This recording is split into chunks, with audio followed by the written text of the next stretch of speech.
و یک غذا مونده سنمون که کمی نکنیم اینجا.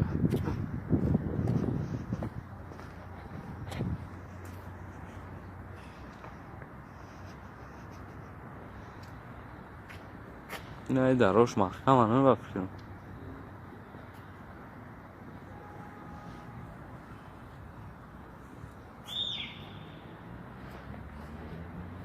نگاهشان نکه گویا ندیدنشون.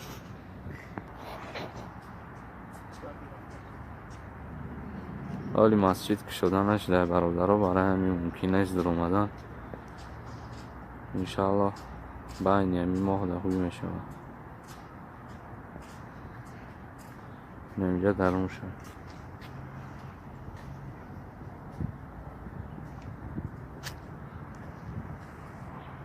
خیلی باک شده شید نصیب باشه درون شد بنوار میگیریم.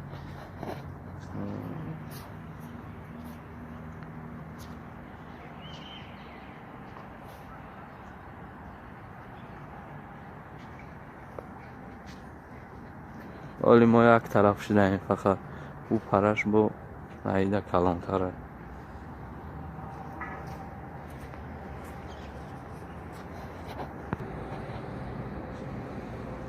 اینا برادرو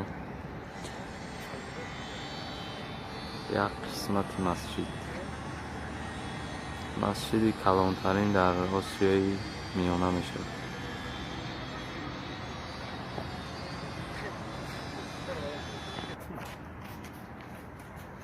نه جاش تنش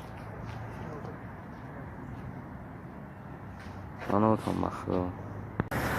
این هم مسجد در بیرونش برادرها خواهش کرده بودن مردم غریب برای انواع آمده این رو بنوار گریتیم. این وطن دیدن چه خیلی تینجی و آرامی و زیبا هست. خداوند همه که تینجی همه وقت باشه و سرور دولت ما را نگهبان باشه همه وقت دارد. برادرها خیلی نمیقدر ای دست من آمد سیانکه کردیم پیشکش شما کردیم. با فکرم که خیلی دیدین زیباگی مسجد.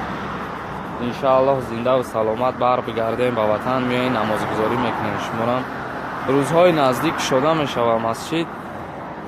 نصیب و درونش که آمدیم در آمدیم با حضورتر نمازخوانی.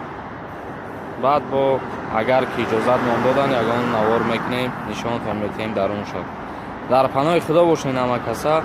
خواهش میکنم در پایان همین ویدیو یگان سوال نتین سوال ننویسین.